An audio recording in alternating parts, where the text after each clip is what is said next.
Bueno, esto ya te la ves venir. La primera pregunta tiene que ver con las vacunas. Digamos, déjame hacer demagogia televisiva. ¿Te darías la vacuna rusa?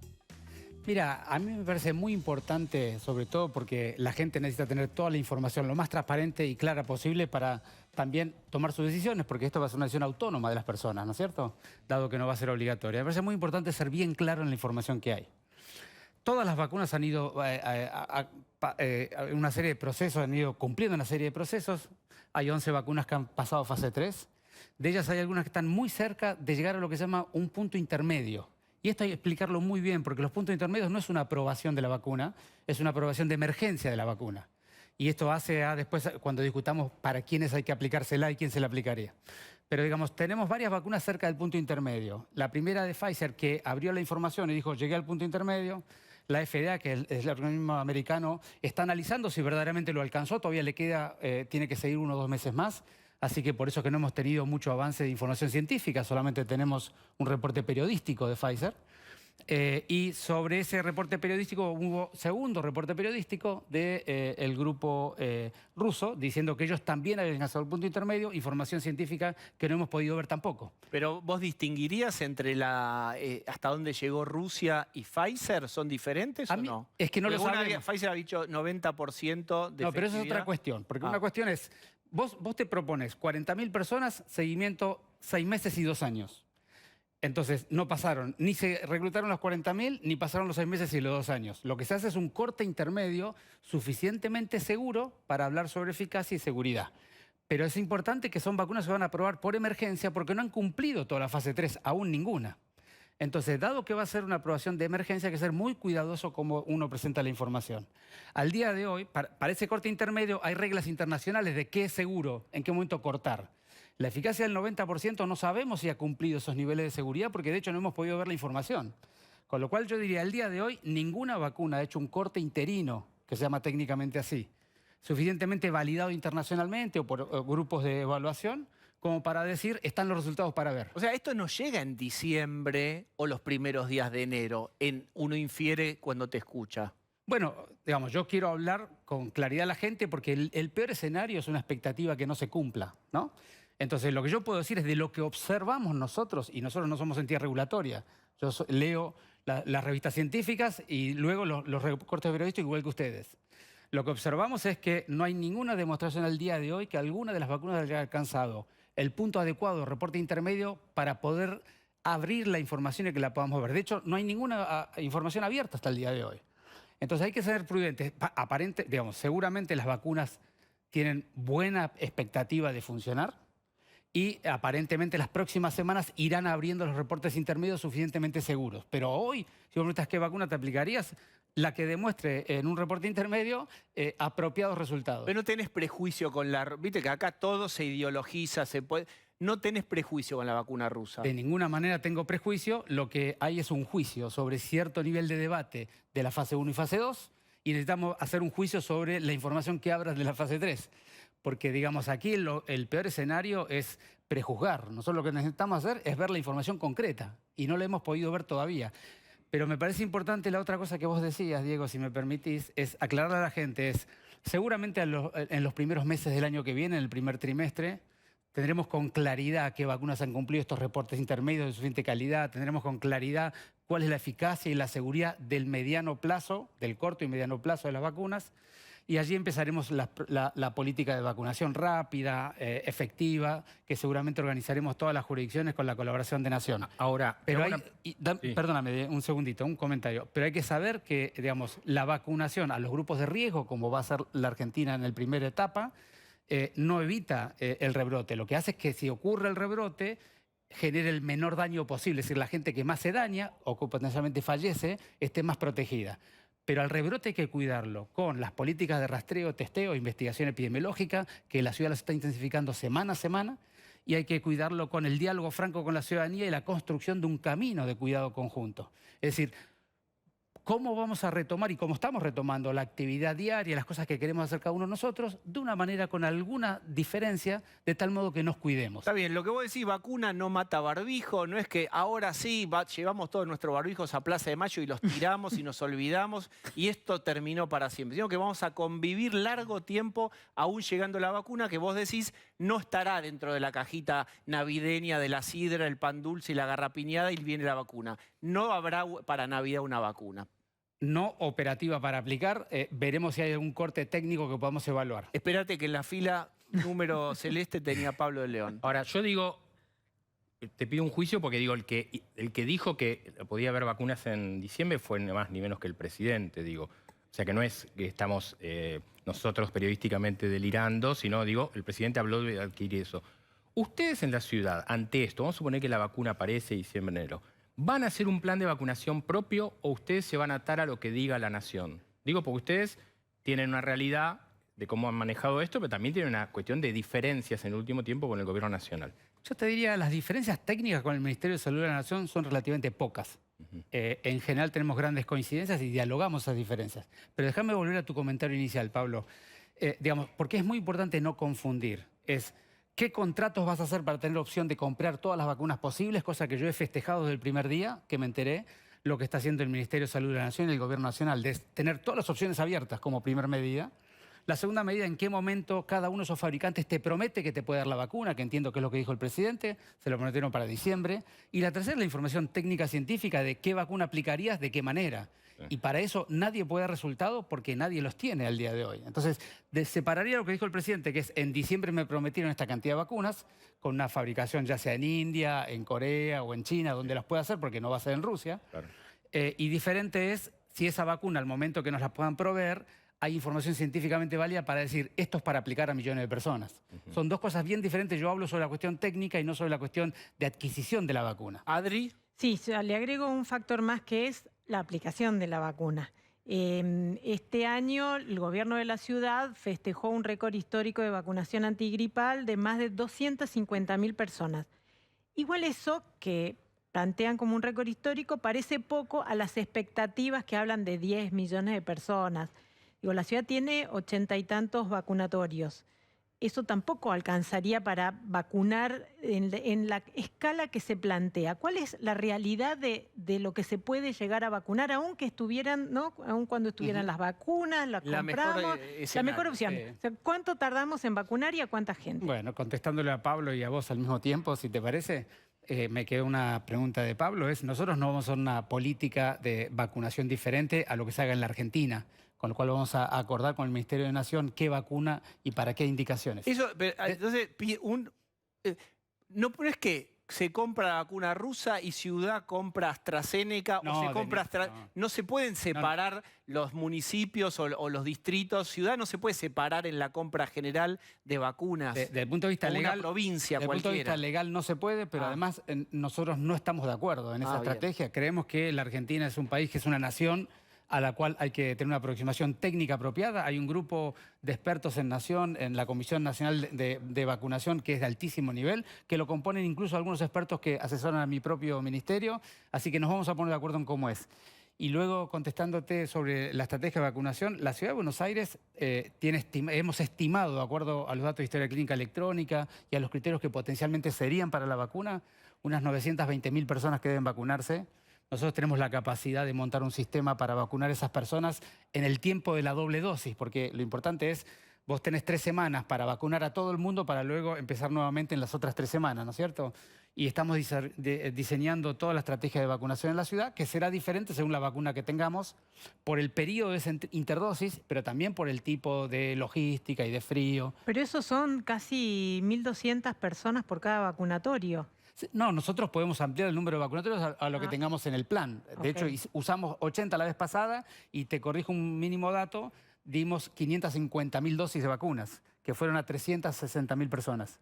De manera que es 3 veces lo que hemos hecho en aquella oportunidad. Osvaldo. Una de las cosas de que hablaba recién era el frío.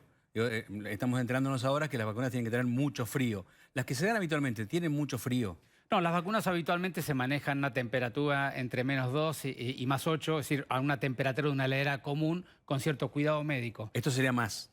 Depende cuáles. Están, digamos, las vacunas que son ARN mensajero, como la de Pfizer, requieren, el ARN es muy inestable y requieren estar a menos 80 grados, eso es congelamiento con nitrógeno líquido, son muy particulares esas heladeras. Luego tenés la vacuna rusa, que es la versión que le venderían a la Argentina, porque tiene dos versiones, una liofilizada que no requiere tanto frío, y la versión líquida, que es la que vendría aquí, que es de menos 20 grados. Y luego están las vacunas a una temperatura más habitual. Pero digamos, en las grandes ciudades, en la ciudad de Buenos Aires, en Rosario, Córdoba, Santa Fe, Mendoza, en esas ciudades no es un gran tema la logística del frío, el gran tema es el resto del territorio nacional. O sea, en Buenos Aires habría logística del frío para unas vacunas que necesitan Para mucho esa de frío. nitrógeno. Sí, por supuesto que Bien. sí. Marce. Fernando, usted decía recién que es muy importante, más allá de lo que pase, si viene o no la vacuna y en qué momento, seguir aplicando políticas de Estado para que no se propague este virus. ¿Usted está conforme hoy a nivel nacional con las políticas de testeos y de ir en busca del enfermo? Bueno, es que ese es un instrumento esencial, porque si la gente cree que la solución de este problema está fuera de ella, entonces vamos a tener un problema severo a los meses de febrero y marzo. Pero digo, los recursos que a nivel nacional se están estableciendo, ¿usted está conforme con el nivel de testeo? Digamos, yo de los datos del resto de la Argentina habitualmente, digamos, no doy mi opinión, sobre todo porque no los conozco en detalle, doy de los de la ciudad de Buenos Aires. Y yo te puedo decir que en la ciudad el nivel de testeo ha sido de altísima eficacia. Y eso se estudia, no sé, digamos, hay mucho debate sobre la cantidad de test cada 100.000 o cada millón de personas. En realidad la forma correcta de medir no es esa. Esa es una forma indirecta cuando no tenés un mejor dato. La forma correcta es lo que llaman los estudios de cero prevalencia. Los estudios de cero prevalencia lo que hacen es definen la cantidad de enfermos que hay en la comunidad y después te fijas la cantidad que identificaste con las PCRs. Entonces la estrategia de testeo, que no es solo la cantidad de test, sino cómo vas a buscar al candidato para testear, se evalúan con cero prevalencia. Cuando vos ves eso en la Ciudad de Buenos Aires, acabamos de reportar el test de cero prevalencia, nosotros identificamos 1 cada 3 enfermos. Es el valor más bajo que está publicado en la bibliografía mundial. Es decir que habitualmente es 1 cada 8, 1 cada 10, hay reportes de 1 cada 6. 1 cada 3 significa que nosotros el 33% de los enfermos lo hemos logrado identificar. Y eso en algún punto también explica el número de enfermos que hemos tenido. Lo que pasa es que si no hay una estrategia, sobre todo a nivel global, porque en las provincias uno se mueve, ¿no? Viene a trabajar a la ciudad o vive en Gran Buenos Aires. Si no hay una política única, por más que ustedes hagan testeos, el enfermo gira y contagia. No, te entiendo bien, Marcela, pero quisiera aclarar este punto. No es un tema solo de testear. Es decir, si vos... El punto es, vos hoy reportamos 297 nuevos enfermos. Bueno, nosotros ya en este momento los estamos llamando para hacer la investigación epidemiológica. Entre hoy y mañana a la mañana son llamados la totalidad. En base a eso encontrás los contactos estrechos. En base a eso los rastreás, los vas a buscar y los convences de que se dejen testear. Y luego tenés que testear a todos entre el día 7 y 10, no importa que hagan síntomas, porque esto es una enfermedad que el sintomático es la menor cantidad. Entonces, con toda esa estrategia en la Ciudad de Buenos Aires, identificamos, la última semana reportamos casi la mitad de los nuevos enfermos son asintomáticos. Esa es casi la prevalencia del asintomático en la comunidad. Es decir, que estamos logrando identificar a la enorme mayoría de los nuevos enfermos. Yo puedo hablar solo de los datos de la ciudad, que son los que conozco bien y los que quiero presentar. Bien. Usted paga una pregunta, lleva 2. Muy pero cortita, pues hay un montón de cosas de la vacuna y alguna otra cosa más que te queremos preguntar. Con gusto. ¿Por qué no es obligatoria la vacuna de coronavirus? Bueno, es una gran pregunta. Digamos, las vacunas... Maxi, tuya, dale, doctor. La gran pregunta, digamos, todas las vacunas que entran en calendario nacional son obligatorias. Las proveen gratuitamente y son de aplicación obligatoria. Obligatorio, por supuesto, hasta el punto donde la persona tiene autonomía, pero son obligatorias. ¿Por qué? Porque el concepto es, vos te vacunás por vos y para hacer el famoso inmunidad de rebaño para proteger a tu comunidad. Cuando acá hay dos motivos para los cuales no hacer la obligatoriedad esta en particular. El primero, para mí más relevante, es que esta vacuna no ha cumplido suficientemente bien todos los estándares históricos de las vacunas. No te podemos obligar. Porque del otro lado hay una catástrofe social y sanitaria. Y es social y sanitaria. Es un trauma crónico social. Entonces, frente a esta drama, vos achicás los tiempos, acelerás hasta cierto punto. Como yo dije, hay modelos técnicos de cómo hacer análisis interinos, pero haces un análisis interino. Frente al análisis interino, la inscripción es vacuna de emergencia, no es vacuna común. Es de emergencia. Y cuando es de emergencia vos no podés obligar. Naturalmente no es, a mí, digamos, he defendido el primer día no hacerlo obligatorio por este motivo. Es cómo vas a obligar a alguien cuando no has tomado los tiempos suficientes que has tomado toda la vida con las vacunas para esta. Ahora, dicho esto, y termino en la segunda parte, al hacer una estrategia a grupos de riesgo, el motivo del rebaño pierde relevancia porque vos no estás buscando que no corra el virus por la ciudadanía, porque si no tendrías que vacunar a todos. Al hacerlo al grupo de riesgo, lo que va a ocurrir con la vacuna es que los más vulnerables no van a morir o no van a enfermarse gravemente. Por eso es que por estos dos motivos, dado que va a grupos de riesgo y que son análisis interinos, inscripciones de emergencia, es razonable dejar a las personas que autónomamente decidan. Pero esta autonomía tiene que estar bien informada. Por eso yo insisto mucho. Hay que ser bien claro en la información. Bien, ¿hay vacunas de niños? Porque no son para niños estas vacunas. No, estas vacunas no han sido probadas aún en menores de 18 años, con lo cual, y además los niños, digamos, como yo te decía, como van a grupos de riesgo, ¿por qué? Porque has acelerado los procesos, pero estás evitando un montón de personas que podrían fallecer. Los niños no fallecen de esta enfermedad. Entonces no es razonable correr un riesgo de una vacuna que no ha corrido todos los procesos suficiente tiempo, cuando la persona si se enfermara o enfermase, tendría una enfermedad leve. Por eso es que va a grupos de riesgo. Al ser inscripto de emergencia, es razonable ir a grupos de riesgo, porque los grupos de riesgo son los que te obligan a ir a la emergencia. Si no hubiera grupos de riesgo, estaríamos un año más siguiendo a los pacientes y viendo si aparece algún potencial efecto adverso tardío. ¿Pero entonces no hay que vacunar a los chicos? Para esta vacuna, para COVID, ¿te estás hablando? Sí. Decididamente no. Déjame No va a pegarme, estar indicado. déjame pegarme esto con el tema clases. Porque vamos a ver, lo que dicen hoy los funcionarios de salud de la Nación son: la vacuna viene 3 de diciembre, primer trimestre del año que viene, ¿no es cierto? Eso dicen funcionarios de la Nación. Con lo cual vamos a... En este momento las clases han sido muy poco, casi de adaptación. En el caso, por ejemplo, lo pongo por un ejemplo, mi hija va a tener 2 clases de acá a fin de año, no más que eso. Entonces digo, marzo, febrero, cuando arranquen las clases en la ciudad, ¿arrancan normales? ¿Cómo arrancan? Te pregunto a vos como sanitarista, no sos el ministro de Educación. Sí. ¿Qué le decís a los padres que en febrero van a pensar, bueno, ya está, los chicos tienen que ir a la clase? Vamos a hacer el mayor esfuerzo en la ciudad y en eso Soledad Acuña es un poco la que nos coordina a todos en este objetivo. Vamos a hacer el mayor esfuerzo en la ciudad para que todos los chicos puedan tener clases presenciales lo más similar a lo que están acostumbrados posible. Luego, por supuesto que vamos a observar la situación epidemiológica y la situación en que estemos con las vacunas. Seguirán en burbujas. Pero sí, seguramente la forma no va a ser exactamente igual a lo que era antes. Como todo lo que decimos nosotros, hay que ir liberando todas las actividades que las personas tienen voluntad o necesidad de hacer. Solamente le pedimos a las personas que queden enfocados en esto. Es todo lo que puedan en el espacio abierto, que usen el barbijo bien colocado en la base de la nariz y no por abajo de la boca. Y tercero es que eviten los lugares cerrados, mal ventilados con muchas personas donde estén mucho tiempo. Si somos capaces de hacer estas 3 cosas, creo que el rebrote en la ciudad y en la Argentina va a ser muy mitigado y seguramente vamos a poder desandar las actividades más rápidamente. La semana pasada, el doctor Fernando Pollack presentó su tratamiento con la Fundación Infant de plasma. Y la frase es: podemos transformar coronavirus en un catarro.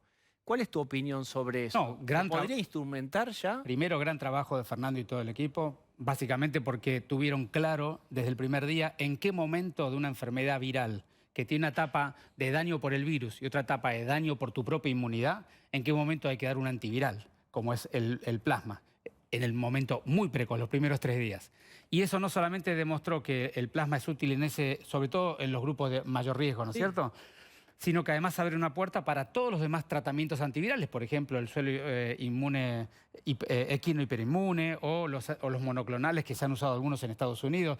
Todo ese tipo de tratamientos que son antivirales precoces, me parece que Fernando pudo demostrar en qué espacio van y que seguramente en las próximas semanas vamos a tener otros trabajos que van a demostrar lo mismo. ¿Pero lo van a usar en los hospitales de la ciudad, por ejemplo, ese tratamiento? Donde veamos la publicación científica. Están esperando eso, la Por publicación. supuesto. Hay varios trabajos que están cerca de publicarse, entre ellos el de Fernando, que él presentó un reporte preliminar, pero falta la publicación para que podamos analizar entre pares y entre científicos la información técnica de ello. Pero seguramente en las próximas 2 a 4 semanas vamos a tener información sobre esos aspectos que comenté, digamos, diferentes estrategias antivirales que tienen utilidad en los primeros días de la enfermedad, sobre todo como lo usó Fernando y todo el grupo de Infant para aquellos pacientes de alto riesgo con comorbilidad o mayores de 75 años, sobre todo, es el grupo que más se benefició. Bien, Marce. Ministro, ¿qué opina usted de esta decisión que se debatió en el Congreso de que cualquier efecto adverso que produzca una de estas vacunas contra COVID no se hace cargo el laboratorio y en tanto no puede haber alguna puja judicial pidiendo un resarcimiento? Bueno, ¿Le parece bien? Digamos, ese punto sale de mi ámbito de incumbencia y de conocimiento, ¿no? Digamos, yo puedo opinar sobre las cuestiones más técnicas sanitarias, pero yo te diría, el argumento que han usado muchos legisladores por el cual defendieron esa ley tenía que ver con la necesidad o la demanda de la mayoría de los fabricantes que estaban cerca de completar la fase 3 para poder acercar la posibilidad de que la Argentina acceda a ellas. Con lo cual me excede, digamos, mi opinión pero vale es común, tanto como cualquier ¿en otras otro ciudadano. vacunas suele pasar No, esto? no, es absolutamente anormal, así como, digamos, es poco común todo lo que estamos haciendo con medicamentos y vacunas en este escenario. Tenemos al mundo detenido, a toda la gente sufriendo, dañándose, y el daño económico, social y sanitario que estamos generando es infinito, con lo cual me parece que hay que mirarlo en el contexto donde estamos, ¿no? Osvaldo. Estaba hablando recién de las cosas que se van a seguir abriendo. ¿Qué más hace falta seguir abriendo en la ciudad? ¿Qué puede llegar a pasar? Y una pregunta en particular, y esto es un poco egoísta porque me interesa a mí. La Reserva Ecológica, que es un lugar abierto, que es uno de los lugares, parques más grandes de la ciudad, tiene el horario muy reducido, son 2 horas a la mañana, 2 horas a la tarde y con muchas restricciones. ¿Por qué es eso? No conozco el detalle de la Reserva Ecológica porque eso no está bajo mi incumbencia, pero yo te diría, tomo el comentario y voy a dialogar con los responsables porque todo lugar abierto, cuanto más lo podamos, de espacio abierto, ¿no? Claro. Cuanto más lo tengamos accesible para la gente, mejor. Te tomo el comentario. Pero yo te diría, a tu primer pregunta es, en realidad acá, digamos, dado que todavía nos queda un semestre por delante, que es el primer semestre, que va a ser más difícil, y seguramente el segundo semestre ya va a ser francamente diferente, pero seguramente tenemos un año por delante de ciertos cuidados durante el 2021, me parece que lo importante es ya no es decir no, incluso con los chicos, con los encuentros sociales de los jóvenes, no es decir no, sino decir dialoguemos cómo, hagamos algunos acuerdos. Yo creo que si las familias, los jóvenes, los adultos, las familias, todos los que vivimos en la sociedad, podemos hacer algunos pequeños acuerdos del uso continuo del tapaboca, de evitar los lugares cerrados y hacer los encuentros de todo tipo en lugar abierto, nos van a quedar muy pequeñas cantidades de cosas, algunos que hacen a la economía de la ciudad y de la Argentina, que tenemos que encontrar alguna solución o buscarla en conjunto con ellos, pero la enorme mayoría lo vamos a poder ir andando. Lo que necesitamos es el compromiso. Digamos, ¿Podemos pensar, por ejemplo, que en verano los jóvenes van a tener algún lugar donde ir a bailar al aire libre? Decididamente debe ir a ser así. El punto es si los jóvenes están de acuerdo en comprometerse, que no hagan una previa en un lugar cerrado con 20 personas o que hagan una posterior con 20 personas cerrado. Y ahí no es un tema solo de los que jóvenes. bailen con barbijo. Bueno, yo te diría al aire libre, con cierta distancia. Chicos, estamos en un programa de naftalina, es decir, Claro. la noche de los jóvenes, acá por TN.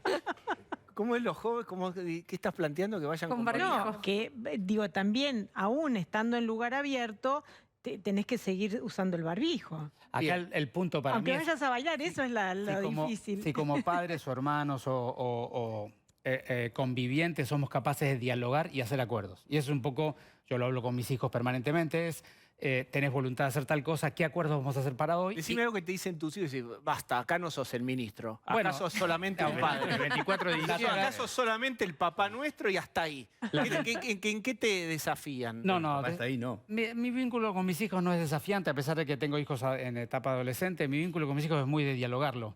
Y yo respeto mucho la opinión de ellos. Lamentablemente ellos son hijos de un ministro de salud, con lo cual están necesitados de sobrecumplir las medidas, pero digamos, estamos dialogando todo el tiempo de cómo hacer las cosas que ellos quieren hacer ahora. Y la verdad es que confío plenamente, no estoy cuando se van de casa, pero confío plenamente que cumplen las cosas que acordamos. Y yo creo que esos acuerdos no solamente te ayudan a pasar el COVID en todas las familias con niños adolescentes o chicos más grandes, sino es la base de la reconstrucción de acuerdos entre los padres y los chicos, que lo hemos perdido. Digamos, los chicos habíamos perdido la capacidad de acordar porque era no, y el chico luego lo hacía de manera oculta. Y ese formato educativo no nos deja avanzar.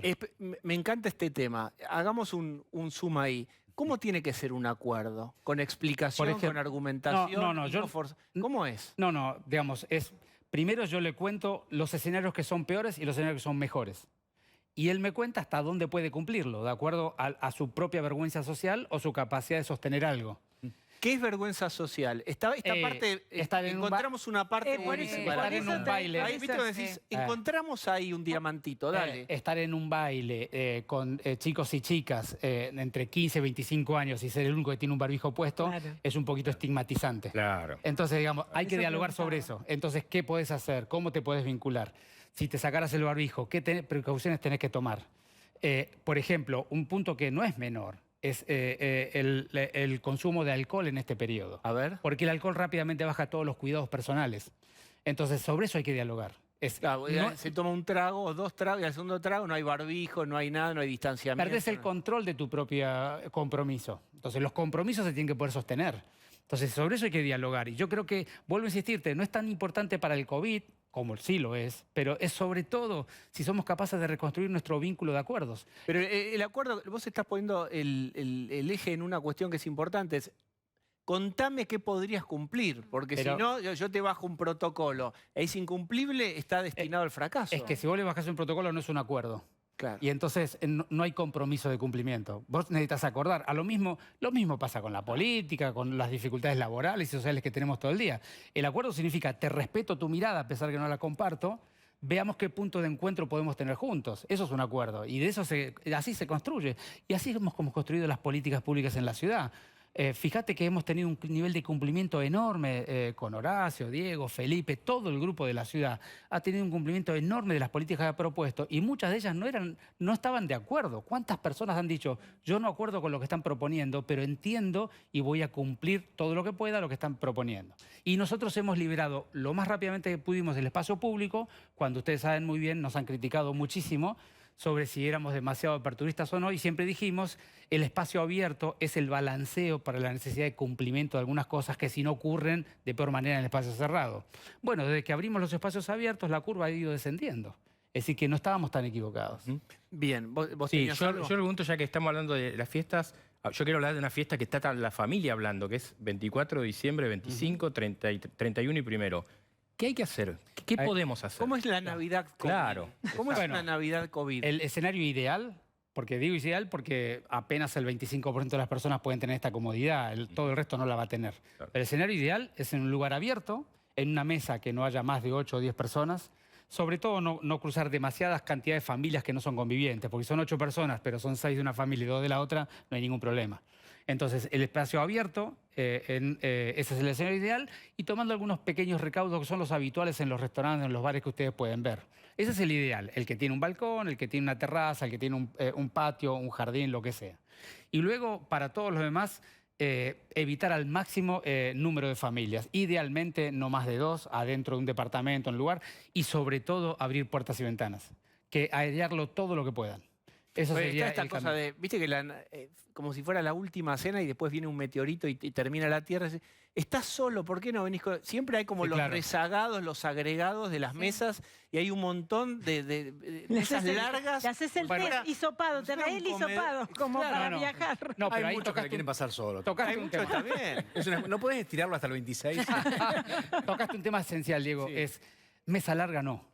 Es, si vas a hacer una Así, mesa, esta mesa. en tu casa hay personas y muchas personas que merecen una mesa larga, lo ideal es hacer 2 o 3 mesas chicas separadas. Ah, pero No hagas una mesa larga. Hacé mesas chicas separadas. Total, 2 metros de distancia dialogando una mesa a la otra no es un gran problema. ¿Se puede tachar cuñados? de vacaciones. ¿Qué mensaje mandaste? La ciudad va a recibir gente de afuera y de otras provincias y muchos porteños van a viajar. ¿Cómo te imaginas qué van a pedir para entrar? Digamos, si viene alguien de una provincia para hoy, ¿le pedís algo o viene? ¿Y qué va a pasar con el porteño que va a la costa, a Mendoza, a cualquier lado? Antes de contestarte esto, déjame poner en contexto.